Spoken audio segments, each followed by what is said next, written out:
Hey YouTube, welcome back. Today we continue our course in system design fundamentals. Today we'll talk about logging.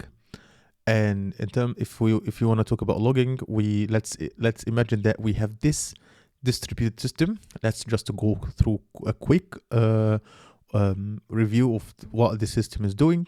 So we have the user. The user get the IP address of the load balancer from the DNS, and the DNS's purpose is to transform the human readable domain names like youtube.com and google.com into numerical IP addresses like 11.32. Something, and the IP address, it will be the IP address of the actual load balancer.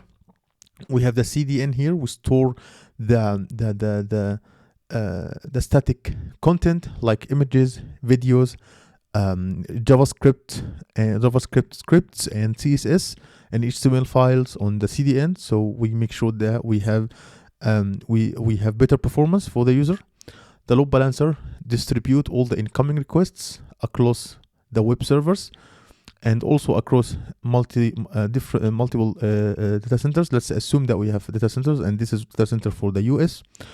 And the load balancer will distribute the incoming requests to the web servers. The web servers will make read or write requests to the database. If we have a read request, the web servers will try to search for it in the cache. If they find it, they return to the user. If they couldn't find it, they will just try to get from the database and save it again to the cache. In the cache, basically, we try to save the frequently accessed data. It's in memory storage, so it's quite fast to store everything. We have the message queue to do the tasks like the asynchronous tasks, and it's a good idea to communicate with other servers or other components in asynchronous way. And right now everything looks good and our distributed system looks great. However, we need something to maintain our system health and diagnosing the issues and monitoring our performance.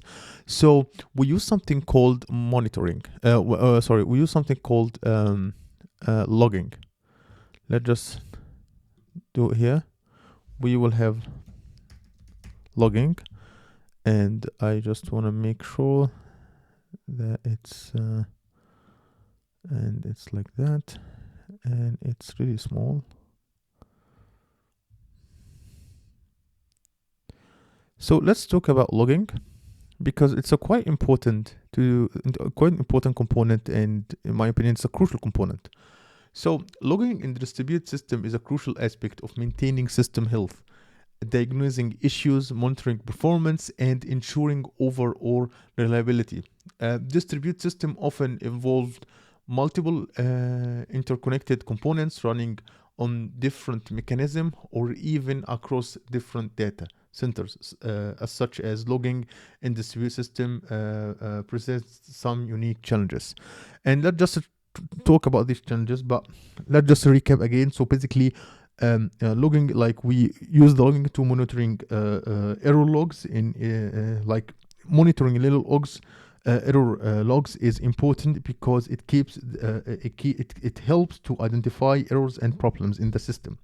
So we can monitor error logs at per server level or use like tools to aggregate them to a centralized service. So let's just talk about some aspects here. So we want to talk about first the centralized login, and let me just have this, and I want to make it smaller here, and I want to make it with numbers, and I want to make it to the left. And the first thing that I want to talk about is the centralizing logging. So basically, the centralized logging in distributed system is common. It's common to aggregate logs from multiple components into centralized logging system or service. This allows for easier log analysis, troubleshooting, and monitoring tools like Elasticsearch. You can use also Logdash, Kibana, which is the Elk stack, or cloud-based services like AWS CloudWatch logs, Google Cloud logging, and Azure monitors logs, and all of these are often used for centralized logging. Number two that we want to talk about, which is the structured logging. And in the structured logging, this is my first time that I try to put all the steps here for you guys so you can read with me. I don't know if this will help or not, but I'm just trying this for the first time. I hope it will help. And yeah, let's see. So in the structure logging, logs in the distributed system should be structured, meaning that they contain well-defined fields and follow aspect format like JSON, key value pairs, and basically that makes them machine readable, machine readable. So basically we have structured logs enable efficient searching, filtering, and analysis. We have other stuff like the log levels, like logging should use appropriate log levels, like for example the info debug warn error to indicate the severity of the log messages. We have also different components may log at different levels, and operates can configure logging levels to control the verbosity of the log, or the functionality of the actual log. There are more sections there are more points, but these are the most two important points, and I will put all the points in the video description, because we have maybe like 12 points and I don't want to go through all of them. Because the main thing of these videos is that I want to make these videos quite easy, small videos, so you guys can watch them.